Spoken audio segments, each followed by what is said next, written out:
to Create Your Own Economy with Bunmi Ajibade, the podcast that empowers corporate professionals ready to break free and transition into entrepreneurship with confidence and clarity, as well as business owners looking to grow and scale their businesses. If you're exhausted from building other people's dreams, leaving you little time or energy to focus on what truly matters to you, you are in the right place. Each week, we provide actionable strategies, expert interviews, and real-life success stories to help you turn your ideas into thriving business. Ready to take bold, clear steps toward life and business you deserve? Let's get started. Have you stalled your entrepreneurial ambition because you don't want to play small? What if I told you there's an opportunity for you to build a luxury business of your own? You love to buy luxury products and you have identified a gap in the industry. So it's time for you to take a leap and build a business that you'll be proud of. Today, I have Elizabeth Solaru, who is going to take us through how to start and build a successful luxury brand. So welcome to today's episode. I'm your host, Bunmi Ajibade. I'm thrilled to introduce our guest, Elizabeth Solaru, the author of the newly released book, The LuxPreneur: How to Start and Build a Successful Luxury Brand. Welcome to Create Your Own Economy podcast. Thank you so much. I'm so thrilled to be here, and I can't wait for us to delve more into this book. Yes. And I will just say a little bit about Elizabeth, and I will encourage you to go to her website and read more about what this woman does. It is amazing. She started her first multi-award winning business with a secondhand mixer and 40 pounds in her bank account. And over the years, she has built it up into a world-renowned business brand called Elizabeth Cake Emporium.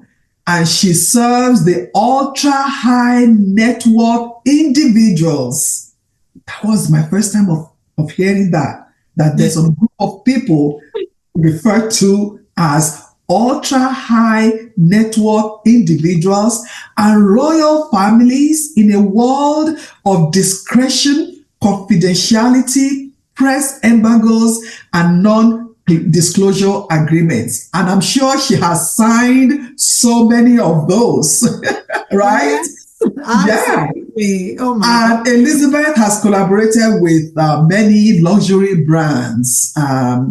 She is just amazing. She is a host of Luxury Business Podcast, and I want you to really tune into her podcast. I listened to some where she interviews business owners, people that are into luxury brand. So today we are really going to discuss your book. I think you have it right there beside you. I have mine on Kindle. She has her own there. LuxPreneur, yes, how to start and build a successful brand. And how did you choose to start a luxury brand? Why did you go? Because you have opportunity to stay maybe medium brand. I don't know what to call it, medium brand. Why luxury brand? What pushed you to that side of the business? That's a great question. A couple of things really, because when I started my cake business, I didn't really say, okay, I'm only going to serve the ultra high net worth or whatever. What happened was, for the first few years, actually, I was trying to serve the middle market. So it was all about, yes, I created cakes and people thought they were nice, but I really didn't think there was anything that extraordinary about what I did, because in the first few years, I felt I was still learning, I was still building up my brand. So it wasn't anything I thought, let me go straight into serving the luxury market. So I kind of fell into it, but it was when I started getting clients like Lady Elizabeth Anson, and a couple of really high-end wedding planners were asking to see me. I remember I went to see a particular wedding planner, and I gave him my book because, in addition, yes, I had a website, but I also had like a book of my cakes. So I gave him the book, and he went, and he said, and he took one look at the cakes, and he said, "Where's your book?" And I'm like, "What do you mean my book?" He said, "You have to write a book of your cakes." And I did that. A few years later, I actually have another book where it's all about my cakes and that sort of thing. And the really special ones that mean a lot to me. So it wasn't anything that I intended. I kind of fell into luxury. But the moment I fell into serving the luxury market, I began to understand and learn a lot more about that world. And some of the things that you learn through observation. Some of the things just happen, and some of the things you are taught by virtue of being around these people. And not everything is great, not everything is bad. You have the good, the bad, the ugly, but then that is part of humanity, because you're serving people, and people are people, whether they have money or not. And then I began to recognize that it's not just about these clients having money, because yes, they have money and they can buy whatever they want, but it's about the different types of luxury clients as well. So they're not just one, they're not a monolith. They are different people, different desires, different habits, etc. And then it began to occur to me that there are different types. And I remember some of my first speaking engagements, I was one of the first to talk about the different types of luxury clients. And people looked at me like I had two heads. That, what are you talking about? And I'm like, but these people are different. Because yes, I'm a cake maker at heart. However, I can tell you this, everybody, no matter how rich, they love free cake. And also, there is something about what I do. It's very personal. It's very intimate. So when you know people at an intimate level, that you're giving them food and you're watching them eat, or you may not even watch them eat, but there are certain things you begin to learn about who they are, why they do what they do, how they do what they do, their preferences, etc. And I have the kind of brain that I kind of categorize and curate. I love curation. I love knowing why people do what they do. What they do. What they do. I love knowing. Even I remember asking. I asked ChatGPT to describe me. I said, from all our interactions, describe me in 3 words. And ChatGPT said, curious, compassionate, and dynamic. Those were the 3 words that ChatGPT used to describe me. And I'm like, that's interesting. So the curiosity has always been there for me, because I want to know, why do people behave the way they behave? So my coming into luxury wasn't planned. It was a very happy accident.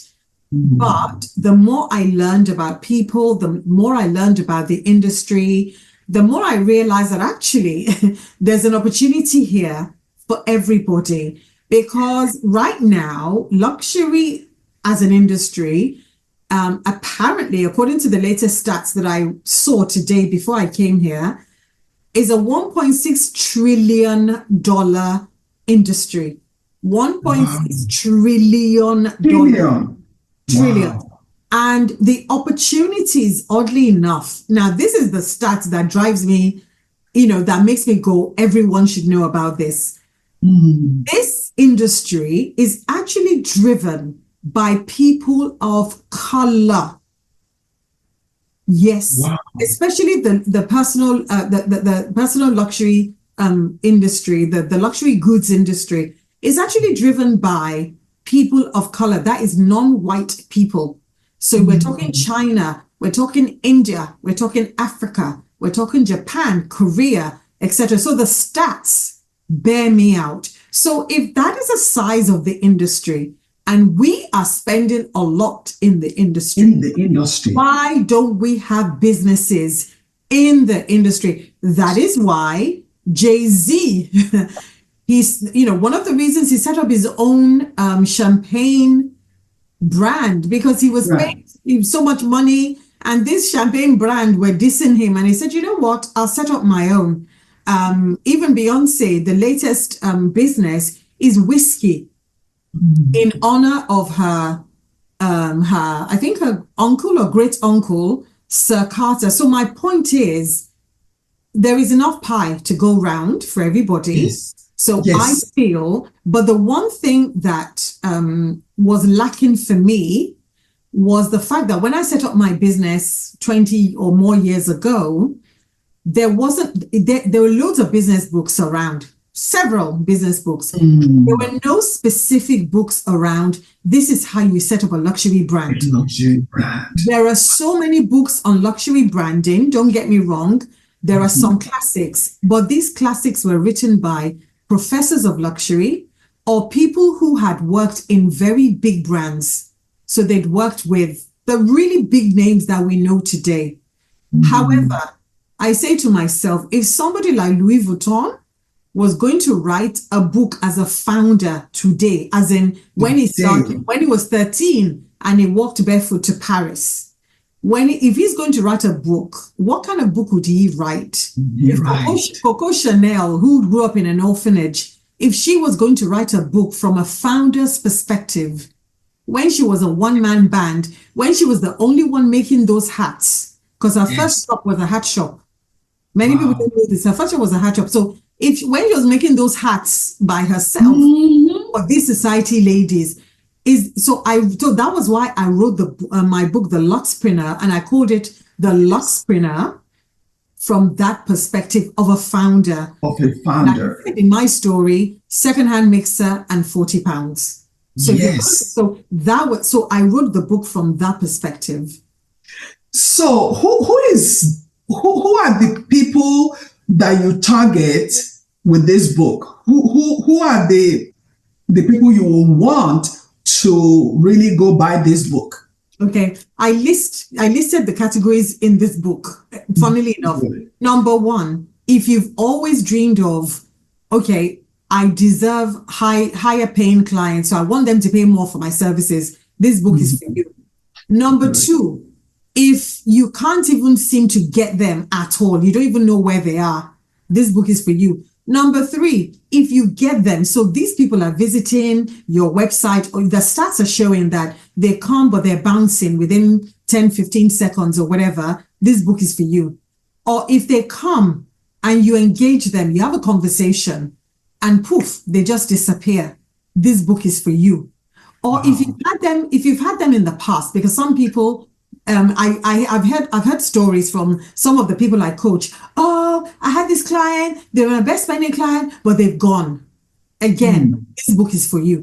Because business is at different levels for many of us, from either a complete beginner or someone who's actually maybe even sniffed that type of client before, but they've lost them. This book is for you.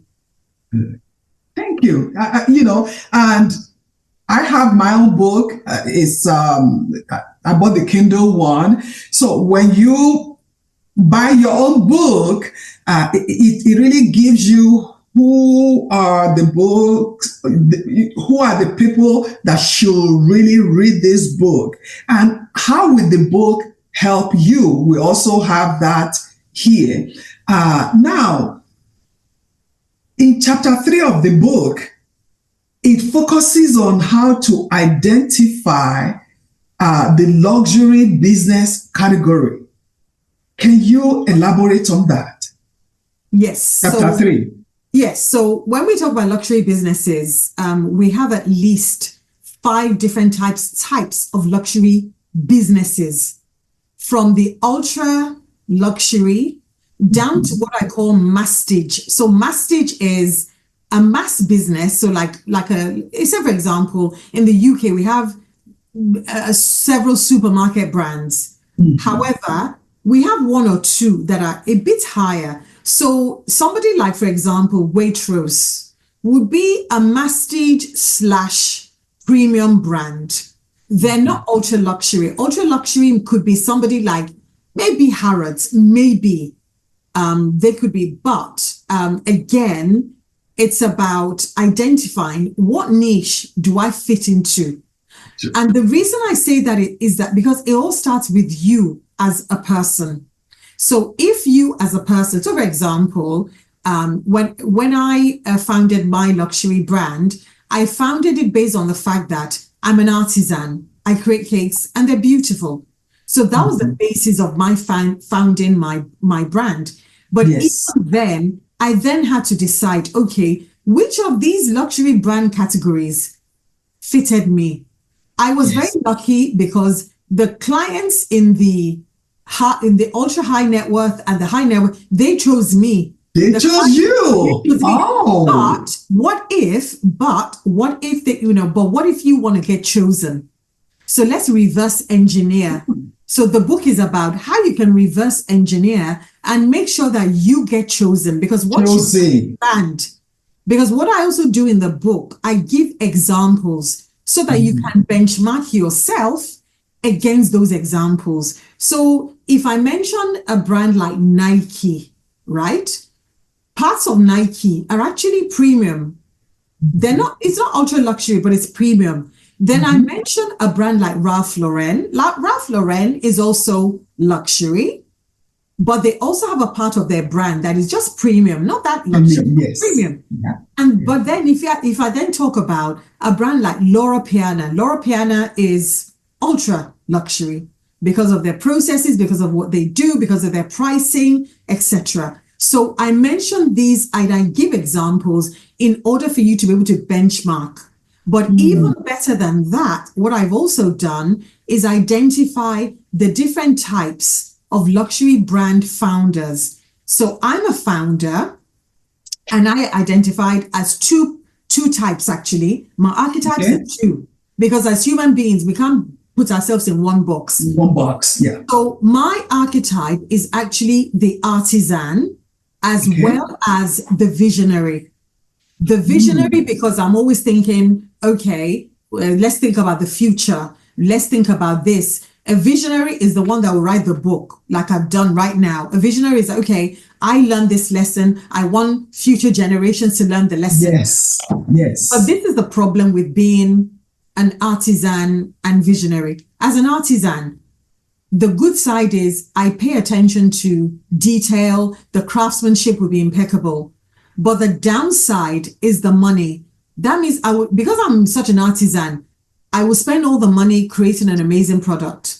I will not think of margins. I will not think of costing. I will not think of cost of materials, So all that is not my whatever. It's not my forte. So that's the downside of being an artisan. The downside of being a visionary is that you're looking too far ahead into the future.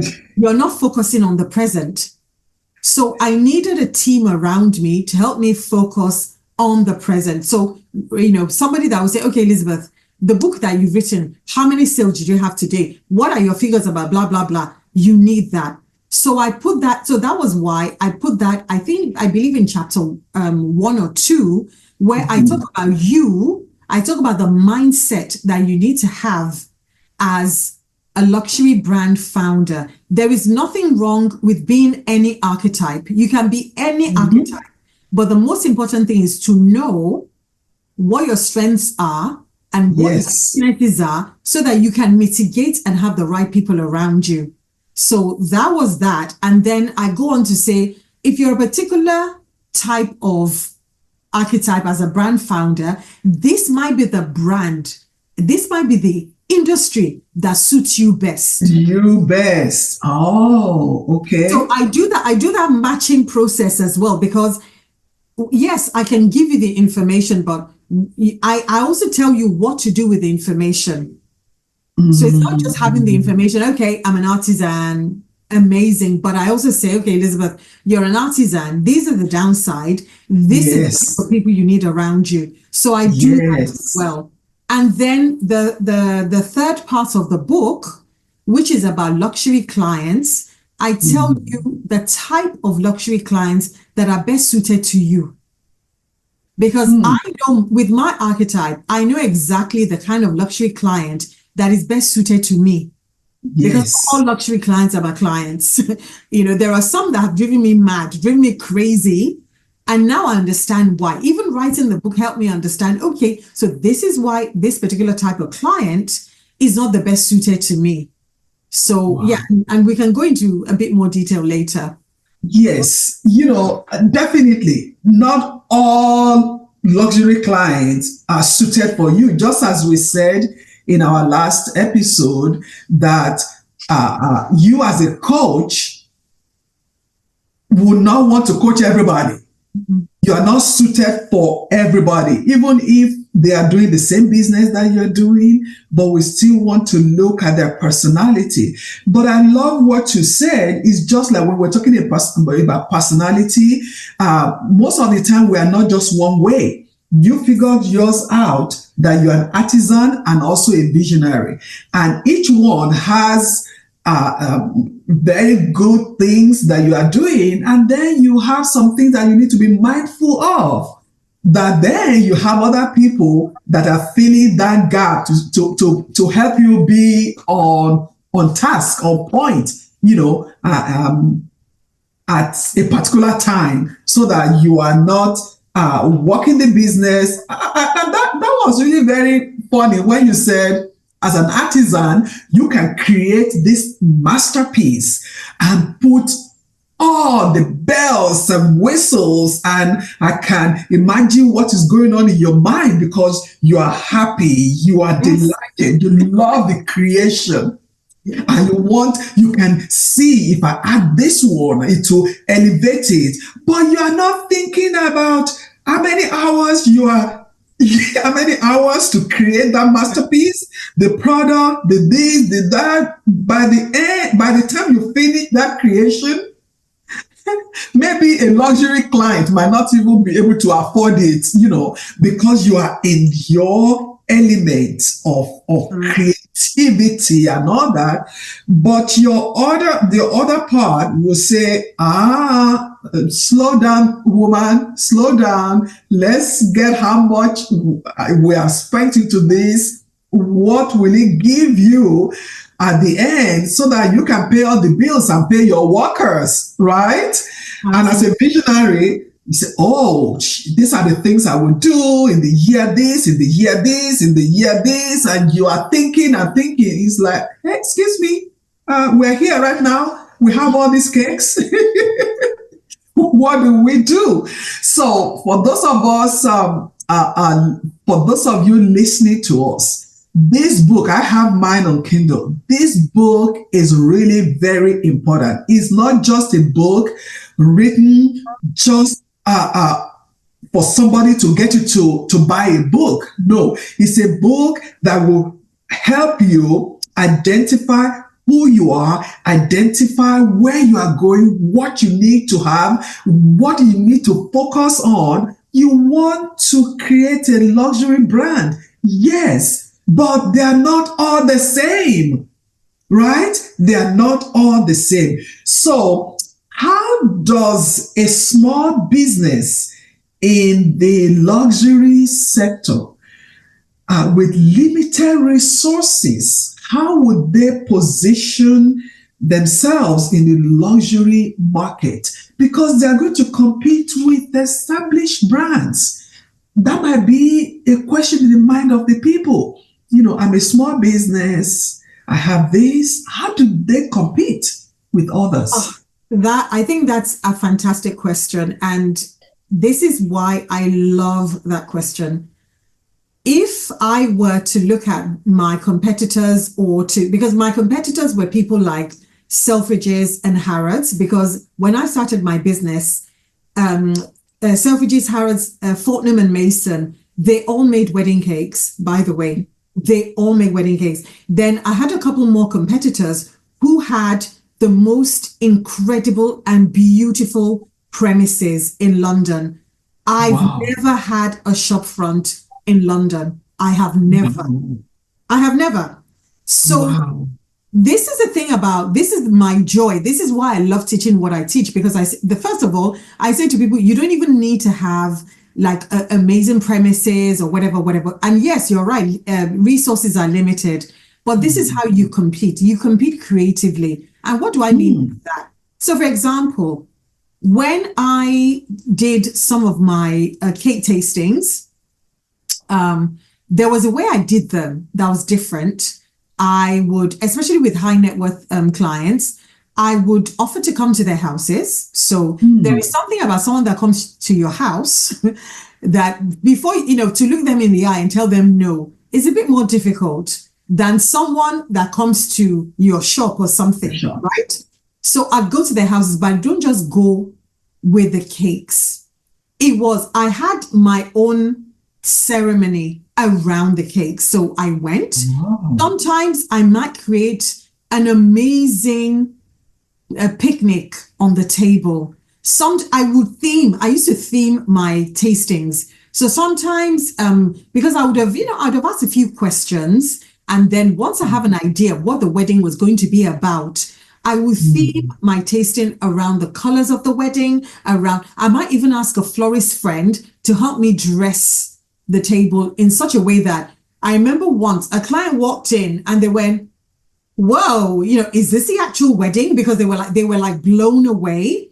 And more importantly, I made them feel very comfortable.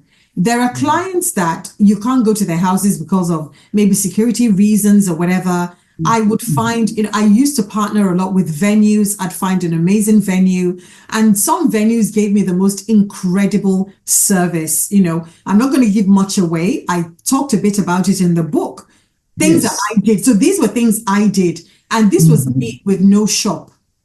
Wow. So these were things I did because I had to think creatively and differently, and with no money, by the way. So imagine going to a venue and like the best hotel in London, and they're giving you the venue for free. You need to be able to talk your way into things and develop those relationships, because they know it's not a one-way thing. It's not me just taking from them. They know that I would recommend them to my client. They know that I would give them business. It's a spirit of reciprocity, and there are many people I have given businesses to. I don't even tell them. They just like, Elizabeth, you gave us XYZ, and I'm like, yeah, So even as a cake maker, I didn't just say, well, the most important person or the most powerful person is a planner. Yes, they are pretty powerful, but I'm just as powerful because I've literally given planners that I know, I've given them work. I've literally recommended my clients. If I see my clients struggling with something, I'm like, look, I know you've enjoyed ordering your cake from me. However, I've noticed you're struggling with this. If you give this to an event planner, or if you do this to blah, blah, blah, or give it to a great venue, or they might even ask me for my opinion. We're torn between two venues. What do you think? So you are in a position of power. If you're a small business, for example, say you're a small fashion brand and you want to compete with, I don't know, a bigger fashion brand that has a name. Number one, you have social media, which is practically free. You can sit down and think, okay, how can I develop and run a campaign based on myself or my product or whatever? There are small brands that I've coached, and all they've done is give away product, but they've given a product away strategically. So I've said to them, okay, who's your ideal client? Once they know their ideal client, I'm like, okay, this is the only client that you target. You don't need to target 1,000 people. You do your show and you target them. You find someone who knows someone who knows someone. This doesn't cost you money. It just costs you resources. But the problem with many people is that they don't like rejection. They fear rejection. They fear failure. Oh, I approached my target and they said no. And Approach them again in 6 months. Approach them again in a year. Yes. But this is where the coaching comes in. Comes in. Yes. Because if you approach them a particular way this time, then next time we'll try something different. Because sometimes luxury clients or high-end clients, they need to see effort. Some of them, they have gatekeepers that deliberately make life difficult for you. That's the job of a gatekeeper. If the gatekeeper lets everybody in, what's the point of them being a gatekeeper? I see everything in the book. The clients that are most likely to have gatekeepers, find those gatekeepers, you get to the client. Yes. So the problem is, once you know who you're trying to target, and you're creative and you're willing to try a number of things, and you are friends with rejection, trust me, you can always find your way. And these are things that I teach. I even expose a lot in the book. I even tell you how you can use Google, even just using Google to find people, but in a different way. So even, for example, if you have no resources and I want to target someone, I will use Google Books. I want to see, has that person been written about in a book before? Because Google Books will tell you every book that has featured that person. Imagine knowing that, okay, Elizabeth, somebody has written about you in their book. I'm like, wow, they have? Even if I knew about it, it's flattering that someone has gone that far to find that. Wow. So that number one, that even differentiates you from the start. So they do their homework. So you've done your homework and they know, okay, we're dealing with somebody fairly intelligent here. That's good. Because high-end clients, they want to know, are you just another person with your hand out wanting their money? Or have you done So again, are you just another person looking for a handout? Exactly. So that is, as human beings, there's something in our heads that, initially, especially when you have money, you're skeptical if someone is trying to be nice to you, because people are trying to be nice to get your money. So you need to find your own way. And this I learned, some of the things I learned when I was a headhunter, because again, when I was a headhunter, I had no connections at all. And headhunting, anyone who has been in headhunting knows, is about who you know. And even better, it's about who knows you. It's not just who you know, but who knows you. Now, you need to make yourself knowable. What did I do? A little thing I did. I remember reading about a chief executive that had a blog. And I thought to myself, hang on. And this was about over 20 years ago, when blogs were the first wave of, this was before social media. And I was like, oh my God, so if this CEO has a blog, there might be other CEOs that have blogs. And that led me to a Forbes article where they listed the top CEOs that have blogs. So I then applied that to my own industry. I'm like, okay, I recruit in this particular industry. How about, let me find out the CEOs that have blogs. And that's how I started following them. So whenever they blogged a new article, I will be the first person to comment. But I don't just comment, right? I don't just comment. There was a way I did my commentary. And another thing I didn't always agree with them, because every sheep is agreeing with them. So 8 out of 10 times I will agree. But there'll be one or two times I would say, actually, I know you've written X, Y, Z, but have you thought of this? Again, that made me stand out. So these are some of the things that, and I did all this with no money, by the way, with limited resources at the time. So when people tell me, oh, I haven't got the money or blah, blah, blah, blah, blah, I'm like, trust me. Creativity. You need to think differently. Proper thinking outside of it. This is big. Do you know that you are not only talking to cake makers, you are talking to everybody, because this is it. Of course. Every business, she's just using herself, what she's doing, but she coaches everybody in luxury brand. And even if you're not in luxury brand, you can learn from what she is explaining. Because limited resources, whether you are going into luxury brand or you are building a business down the street, is the same thing. You cannot complain about the limited resources because you are new in business. How creative are you? What are some things that you can do to present yourself in front of your ideal client? What are the different things? Can you think outside the box? You know what you said, that you started following some CEOs and you see CEOs that blog so that you can. I'm going to do that.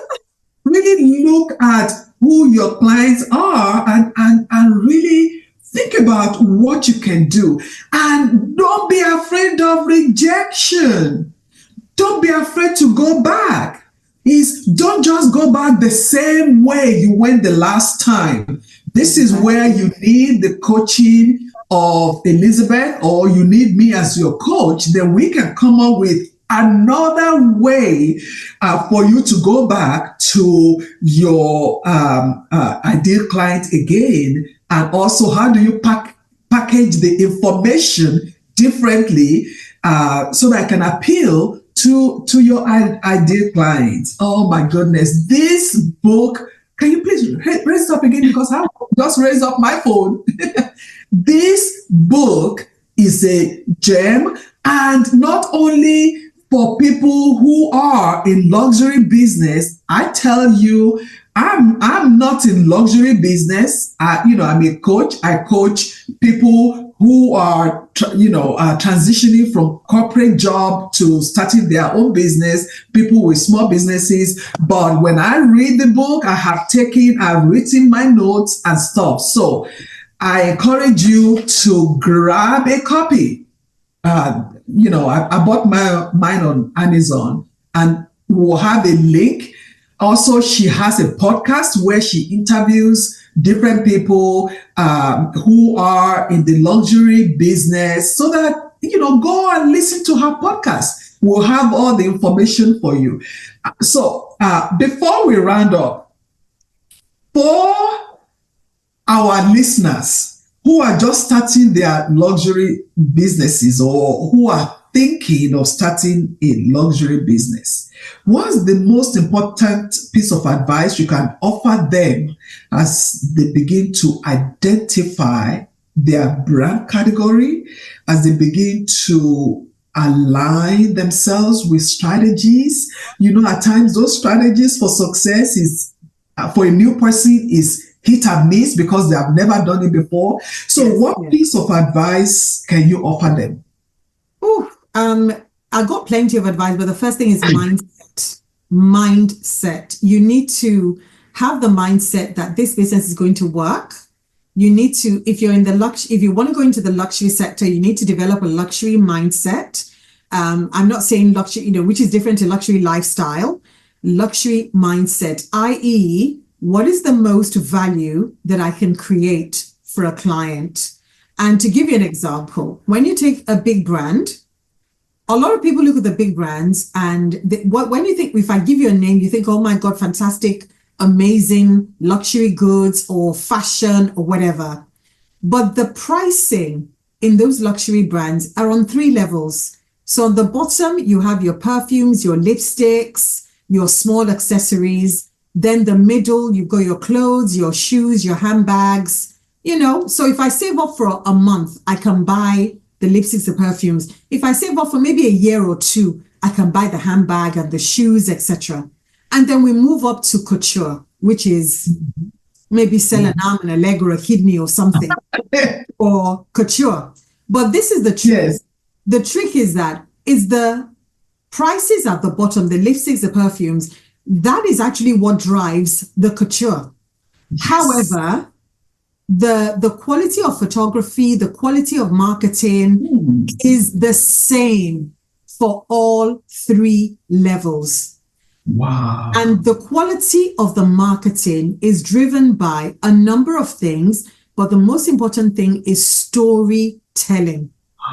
You said that in your book. Storytelling. You see, Story. and I break down how to tell your story, because it's not just, because my story would have been boring if I said, well, I left my job and I started making cakes and ended up making cakes for, rich people.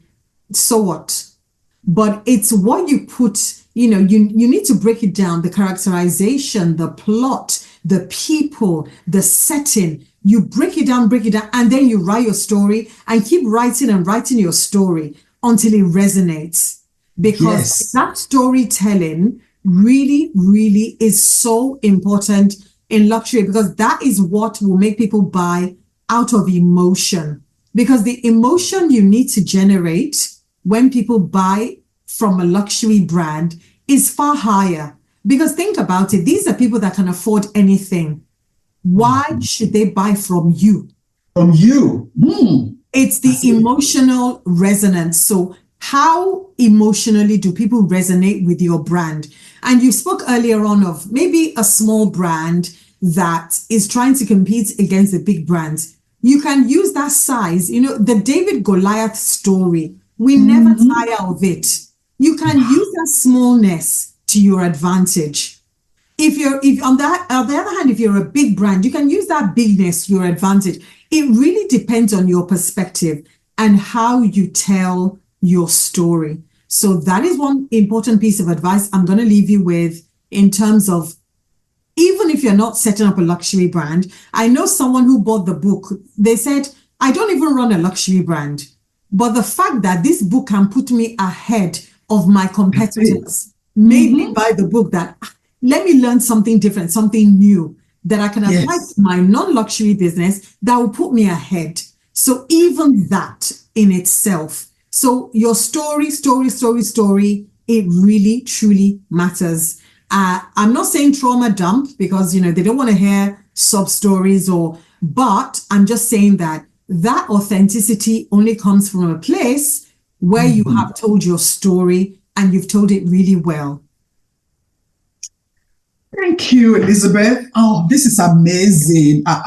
We have been wanting to have this interview for a few months now, and we're waiting for this book, because we know that this book is going to make a difference in the business of some people, or so many people, but not only making a difference in the business, I want to see it as making a difference in people's lives. Because when you are a small business, a big business, and you look back at your life and you want to tell your story, you are telling it in an authentic way and from a place of gratitude.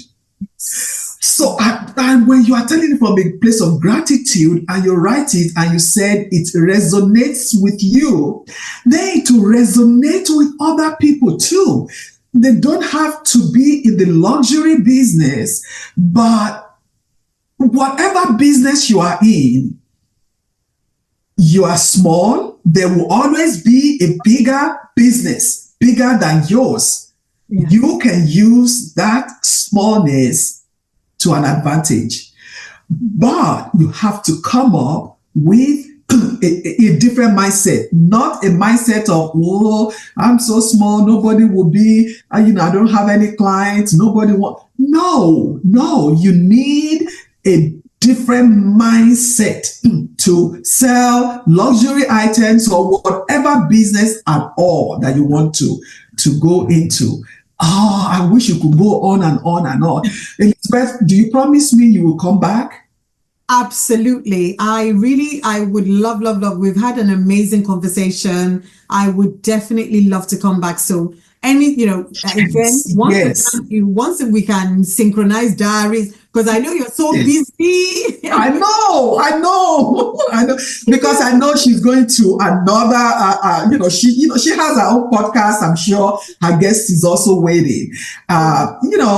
I really want to thank you for creating time to give to people from your experience, your journey, to encourage people. And I will encourage you, please go get the book. And we are going to talk more about some things in the book, even if she cannot come. I will reference some things from her book in some upcoming episode, especially this storytelling that she has mentioned. I saw it in the book and I'm intrigued by it. I hope she can come back and really help us with that storytelling piece of it. I'm putting it out there because so that she cannot say no. I will. I definitely will. I promise. Yeah, because I think. Yeah.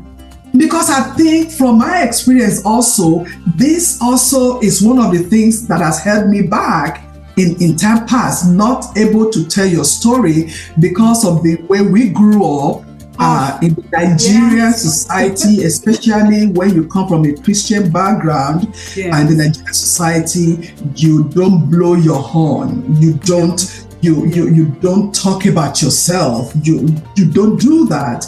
And, I have been working on that for a very long time, because if you don't tell people who you are, how do they know? Exactly. How do they know? So that storytelling piece is really very important to me. So thank you, Elizabeth. Thank you, everybody. Please check Elizabeth's link, check her podcast. Check the link to buy the book, because we are going to come back and do some things from the book. And also, hopefully, we are going to throw out, and I didn't tell Elizabeth this, let's see if you can have some conversations around what we said today. Maybe somebody can win a book. Maybe Elizabeth can give a book. Although I didn't say that before, it just occurred to me. So let's keep the conversation going, and we'll see you in the next episode. Thank you for tuning in to Create Your Own Economy with Bunmi Ajibade. I hope this episode gave you the clarity and inspiration to take the next step in your entrepreneurial journey. If you're a corporate professional feeling stuck or unfulfilled, and you are thinking about starting your own business, but find yourself asking, how, what, where, who, or when, I invite you to download my special curated guide, Transition from Corporate Professional to Entrepreneur, the 10-step guide for success. This guide is designed to make your transition smoother and less stressful. Afterward, schedule a clarity call to map out your personalized success path. We invite you to write a review, like, and share this episode with anyone who needs this information. See you in the next episode.